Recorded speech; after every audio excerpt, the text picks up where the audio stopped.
ಎಲ್ಲರಿಗೂ ನಮಸ್ಕಾರಗಳು. Welcome back to Shweta blogs Kannada.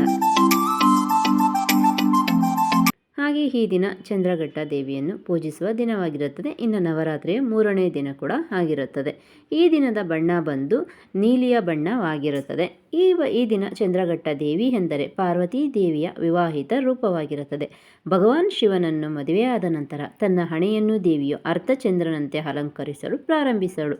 ಈ ಕಾರಣದಿಂದಾಗಿ ಪಾರ್ವತೀ ದೇವಿಯನ್ನು ಚಂದ್ರಘಟ್ಟ ದೇವಿ ಎಂದು ಕರೆಯಲಾಯಿತು. 10 ಆಯುಧಗಳನ್ನು ತನ್ನ ತೋಳುಗಳಲ್ಲಿ ಹಿಡಿದುಕೊಂಡಿರುತ್ತಾರೆ ಚಂದ್ರಘಟ್ಟ ದೇವಿಯು. ಇದರ ಅರ್ಥ ರಾಕ್ಷಸರು ಮತ್ತು ದುಷ್ಟಶಕ್ತಿಗಳೊಂದಿಗೆ ಯುದ್ಧಕ್ಕೆ ಸಿದ್ಧಳಾಗಿದ್ದಾಳೆ ಎಂದು ಅರ್ಥವಾಗುತ್ತದೆ.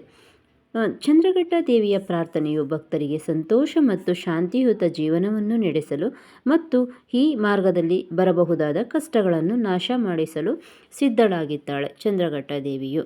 ಈ ದಿನ ಮತ್ತೊಮ್ಮೆ ನಾವು ಚಂದ್ರಘಟ್ಟ ದೇವಿಯನ್ನು ಪೂಜಿಸುತ್ತಾ ನೀಲಿ ಬಣ್ಣದ ವಸ್ತ್ರವನ್ನು ಧರಿಸುತ್ತಾ ಚಂದ್ರಘಟ್ಟ ದೇವಿಯನ್ನು ಆರಾಧಿಸೋಣ. ಮತ್ತೊಮ್ಮೆ ಎಲ್ಲರಿಗೂ ನವರಾತ್ರಿಯ 3ನೇ ದಿನದ ಶುಭಾಶಯಗಳು. ಇನ್ನು ನನ್ನ ಒಂದು ಚಾನಲ್ನ ಸಬ್ಸ್ಕ್ರೈಬ್ ಮಾಡ್ಕೊಂಡು ನೋಡೋದಕ್ಕೆ ಧನ್ಯವಾದಗಳು.